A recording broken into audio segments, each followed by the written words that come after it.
originally planning on reviewing this movie, like, not at all. Not because I hate DC animated films, just because I usually don't review them. So, but when this movie came around, oh boy, that changed my mind. Today, of course, we are reviewing Justice League Dark Apocalypse. Oh, that is the wrong one. That is the wrong Justice League. I kinda got confused. I mean, they are right next to each other, so it's you know, I got confused. Okay, let me go ahead and take this Blu-ray down because okay, let me see if I can. Okay, here we go. Move! Jesus. Okay, come on. Okay, here we go. Okay, I guess that fixed it. Another thing fell. Okay, let me go and get the right one. Hey, let's get the right Blu-ray over here. Let's see. This is the DC section, so let's see. Justice League. No, that's Suicide Squad, Constantine, Wonder Woman. Where the hell is it? It should be over here, but where is it? Where did I put this? I organized this perfectly. Where? Oh, yeah, that's right. It's with the steelbooks, isn't it? Man, I always forget about my steelbook section, so let's go ahead and grab it. Come on, goddamn hands, come on. Got useless hands, come on, great, yeah, that's right, no, wait, come on, that is the wrong one, god damn it, come on, no, that is the wrong one, come on, just let me grab her right, no, come, please, no, stupid, why was I cursed with these hands, why, just, why? Here we go, my steelbook version of Justice League Dark Apocalypse. Let me go ahead and try to put it up. I never tried. Oh, come on. Maybe I can actually do it this time around. Okay, here we go. There we go. No! Ugh, God damn these arms. Ugh, come on. I can't pick it up. God! Screw this. We're gonna do a cut. We're gonna something else. We're just gonna do a cut. There we go. There it is in its rightful spot. Justice League Dark Apocalypse War. Yeah, I can't believe I got confused with this one. It's a piece of shit.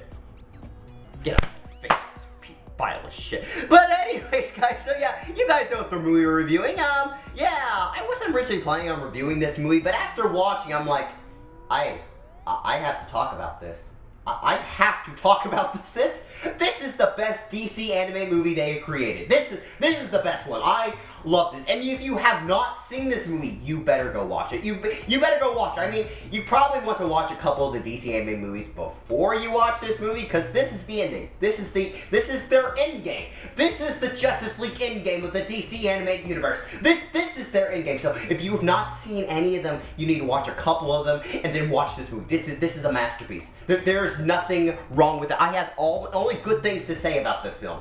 There's hardly anything I hate about this. This is almost a perfect film. This is amazing. This is fantastic.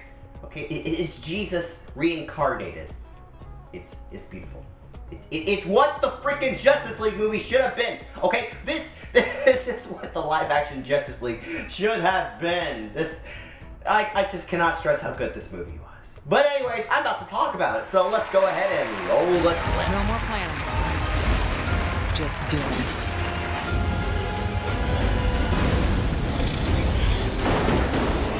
We can't quit. The Justice League doesn't quit.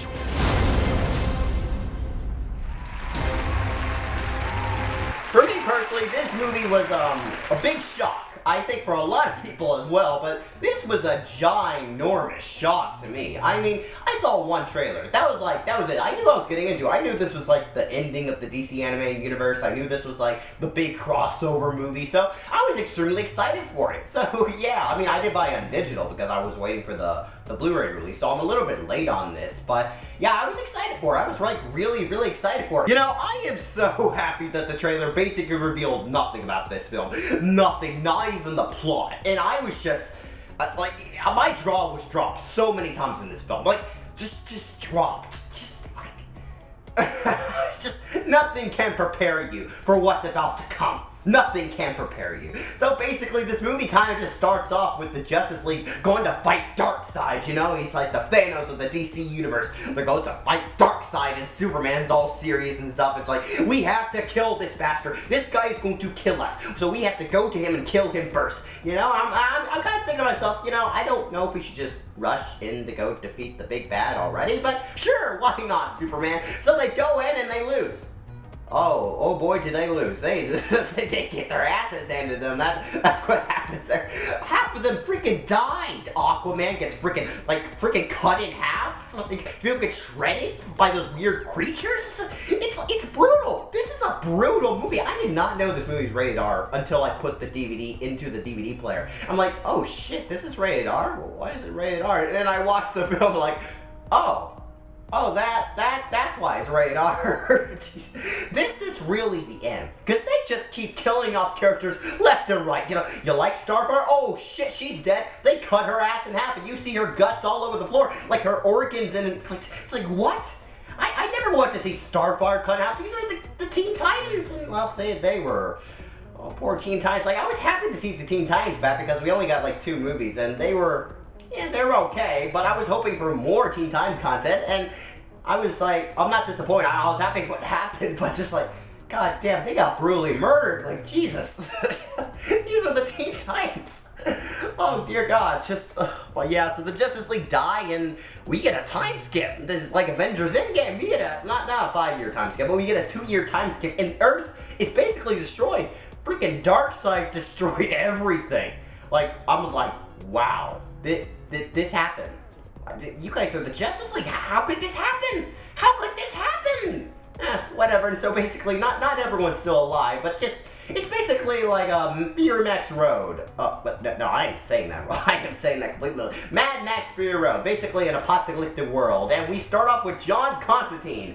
It was kind of weird in the beginning, especially in the trailers, that John Constantine had a big importance in the film. And honestly, it's great. It's kind of weird that like he's the big main character for the final DC movie, but honestly, it works. I really like John Constantine. I've always enjoyed Constantine. I mean, he's been a pretty great character. He's kind of like their Doctor Strange of the DC world, but also, like, is he? I mean, there's also Dr. Fate, so I don't really know. Like, Dr. Fate, I feel like that's a lot more explanatory for their Doctor Strange, but I don't know. There's 2 main magic characters. There's Constantine, and there is Dr. Fate. I don't know which one is, their main magic guy, but I guess it's Constantine, because we've seen a lot of Constantine content lately. His performance, I always love this guy. He actually does the live-action Constantine in the DC CW show, so that was kind of cool.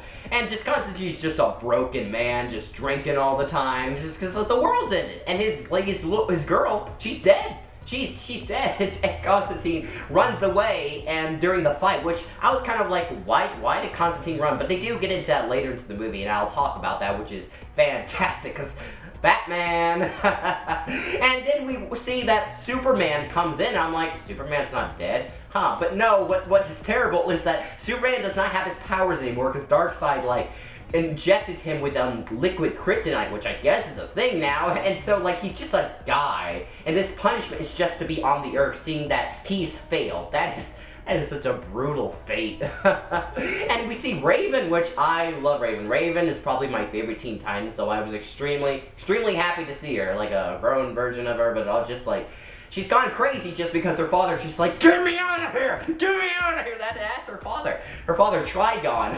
It's great to see those guys back. I love the whole thing between Raven and Trigon through the entire movie, you know, and that's why Raven is weak in this, because Trigon's trying to break out, and I guess over time and over the years, I guess it's a little bit harder for Raven to just keep up with Trigon, try to keep him trapped in. I mean, if I'm trying to keep a demon locked up in my mind for years, I'd probably go crazy too. I'd probably go super like, yeah, just stop the voices. Stop, just shut up. Yeah, I probably would go crazy too, so that's understandable. And plus, it takes out a very powerful character and makes the situation a lot more dire just by taking out more, like Superman. He's taken out, so like, it feels like there's no hope. Superman's gone, so what kind of hope is there? And Raven's gone. She could probably go full demon and kill Darkseid. She's basically taken out as well, because if she uses her powers too much, Trigon's gonna take over. So that's also a really great thing. And Constantine, I feel like he's probably the only person that could probably help, because he has magic, because magic can do anything, basically, and even bring himself back to life. I honestly don't understand how Constantine came back to life, because he dies. He does die, because I think, like, a freaking Darkseid breaks his neck, and it's just like, somehow he comes back to life, because he's a DC character, and he has magic, because magic can apparently cure anything, because, guess what? It's magic. But anyways, they go on and, you know, we get to see a little bit more of the world and how the world's operating now. It just doesn't really operate. It's just basically Mad Max Fury Road kind of rules and stuff. And it's kind of interesting that the Suicide Squad had a big impact in this film.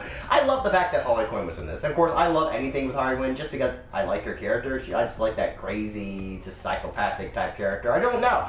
Surprisingly, I have not seen the Harley Quinn TV show, which I will get to watch tomorrow because I ain't gonna buy the DVD release, and I really do not feel like paying $5 to watch the entire series. I mean, I could just get the free trial just because the whole season's out. I could have done that.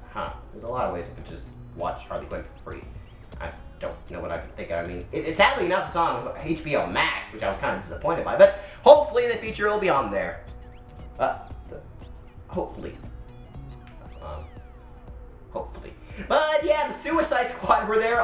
Surprisingly, I don't know how Captain Boomerang survived. I guess he kept throwing his boomerangs. Shark Boy? No, that's not his name. Shark Man? I don't remember. Oh no, the Shark Man. The Shark guy survived as well. Mantis survived. So a lot of the DC villains did survive, and it's kind of interesting how they were actually helping out the heroes. I mean, they kind of have no choice. The world's going to be destroyed, so I mean, what other choice do they have but to help out? So it's kind of interesting for the heroes and the villains just to get along, like, super well. There was, like, zero conflict. I mean, it's been 2 years, so I guess the heroes don't even care anymore. I mean, what kind of crimes do you have when basically most of the world is dead? So that's understandable. And this is, yeah, and also Lois Lane, she's like leader of resistance, because she's alive still. I don't know how she survived, but yeah, Lois Lane, woo, yeah, Lois, yeah.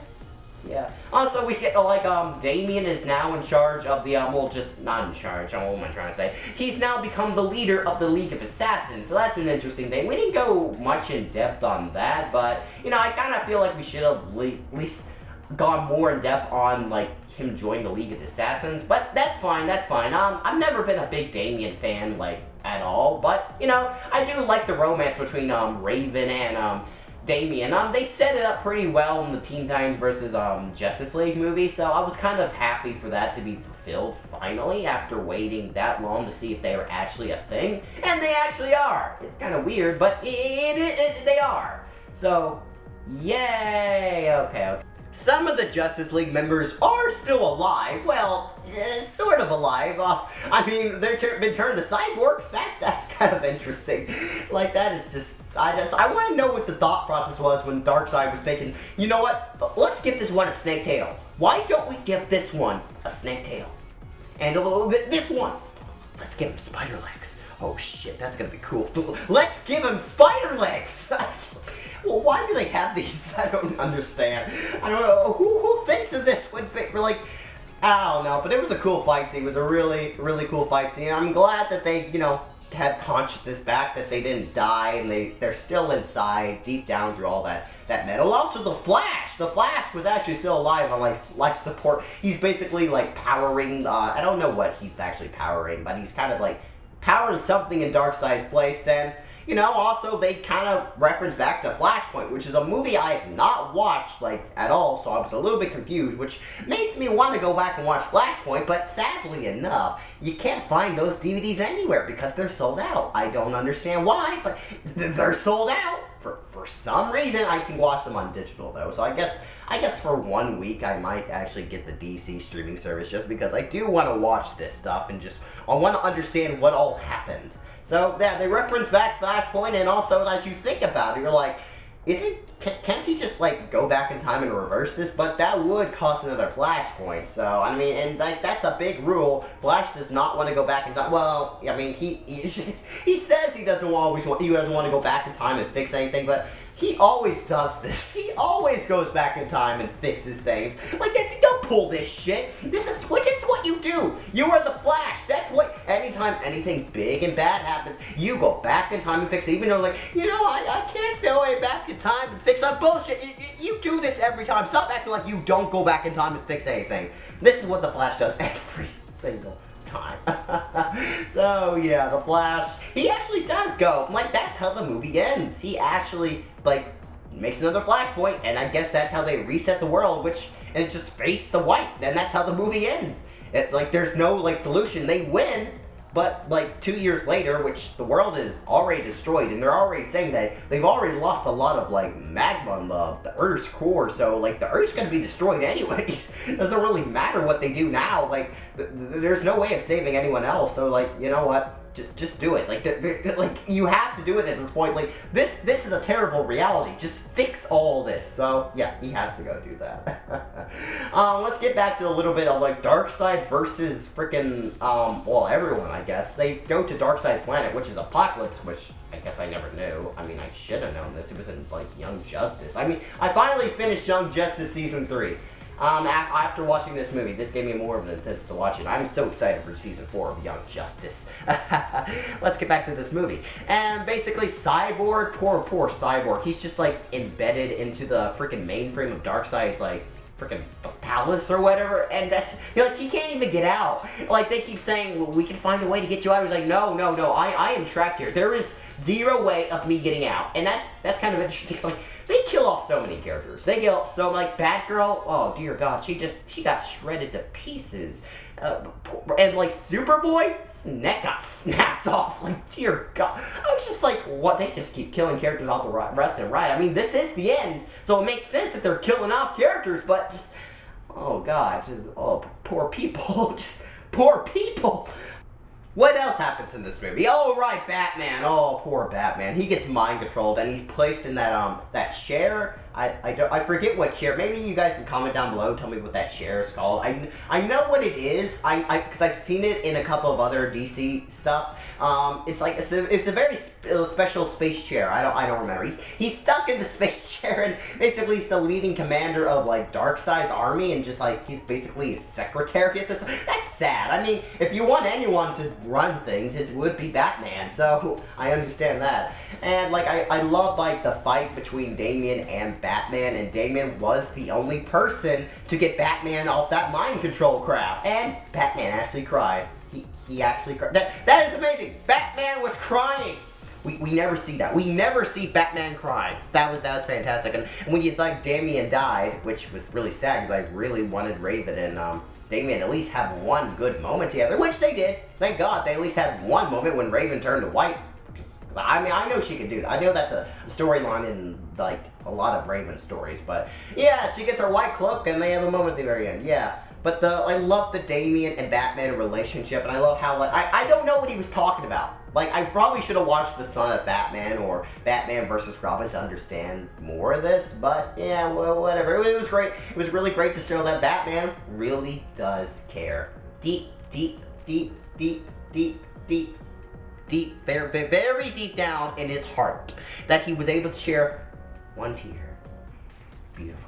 Well, what I love about Batman in this movie is that Batman always has a plan, so of course he made a backup plan, and he had to make sure that Constantine was still alive, because, Constantine's a pretty powerful guy, so he was probably the answer to, stopping Darkseid, and Batman was right. So basically he forced, I don't really remember what her name was, like Constantine's girlfriend, to basically run away. So she put a spell on him to run away, and that was Batman's plan. I was like, God damn. Even when Batman's mind control, he still has a plan. That's classic Batman for you. Of course, they let out Trigon. Of course, they let out Trigon, and Constantine was trying to make a pact with him, but you know that didn't work out so well. So Trigon took over Superman's body, which got rid of the liquid kryptonite, which was actually a pretty good way of getting rid of it. And Trigon, Superman started to fight Darkseid. Oh, it was a pretty good fight. And then, of course, what brought Superman back was the Lois dying, which she died, just died. All the Suicide Squad died. I mean, it's great that we didn't see them on screen die, but yeah, it's kind of sad. I mean, well, not really that sad. I mean, I guess Harley Quinn dying is kind of sad, but well, whatever. Lois dying, I don't care. I don't care. I'm surprised, like, Superman didn't get all pissed off because she died. He was like, Lois? Oh, no. Well, I'm a superhero now, so I'm gonna beat you up. But he didn't, like, share any sympathy or, like, oh, no, Lois. He didn't even share a tear for Lois. I guess they had an understanding, but still. Like, you didn't cry at all or get pissed off that your wife died or girlfriend. I don't know if you guys are married or not, but you didn't cry at all. Really? Whatever. And they fight. It was really great. I love how Superman, like, put his freaking thumbs in Darkseid's eyes. That was fantastic. But I love the most, it's something I never thought I would see, is Trigon versus Darkseid. I never thought I would ever see this ever happen, because I never thought it could happen. Darkseid versus Trigon. I never thought I would ever see something like this. It was cool. It was so cool. Just, it was kind of weird that, like, after all this time, Trigon just kind of gave up. Well, not really gave up, but he submitted, and just, like, and I love that little moment at the very end, like, Raven, go live your life, even though, like, there's no really life to live, but, you know, like, it's just touching, because he, like, at the end, he's still a father, and he cares about Raven, sort of, I think. Does he care? I don't know. I guess at this point he's like, whatever, I guess I'll say goodbye to my daughter. But yeah, Trigon versus Darkseid was fantastic. This movie is just fantastic. It's amazing. This is one of the best movies I have seen all year, and it's not even a theatrical release, and it was this good. This deserves to be in theaters, honestly. And the pacing, don't even get me started on the pacing. The pacing was fantastic. It made it feel like it was a 2-hour-long movie, when in reality, it was just an hour and 30 minutes. I wish this movie was longer. It's just, the pacing was that good. It just hit on the right beats every single time. We got great character moments with every character in this movie, and like every character in the DC universe shows up in this movie that has been shown in the DC animated films. It was great. John Constantine was amazing. Raven, I'm happy to see the Teen Titans back, because I'm a giant Teen Titans fan. Just like everything in this movie. Like, there is nothing wrong for me. I cannot see a single flaw with this movie. Sure, there's a couple of animation errors, like, you know, just the animation was a little choppy sometimes and cheap. But just all around, it's almost perfect. I honestly can't see a thing wrong with this film. It's perfect. I've never had so much enjoyment from a film. I just constantly had a smile on my face. Just a constant smile. Well, also just like my jaw dropped, and also just sadness just to see certain characters go, but just like pure happiness. This is what the live action movie should have done. This is a movie that like DC should learn from this. They should learn how to make a live action film, and hopefully the Snyder Cut will be like this. But all around, we'll watch this. This is a 10 out of 10 for me. I don't usually give movies a 10 out of 10, but this is a 10 out of 10. Go watch it. This is perfect. It's a perfect movie to me. I can't hardly see anything wrong with it. It's perfect. For a DC fan, this was fantastic. But anyways, guys, so yeah, that was really it for me. So yeah, so thank you all for watching. Please like and subscribe, and we'll see you all next time. Goodbye, everybody.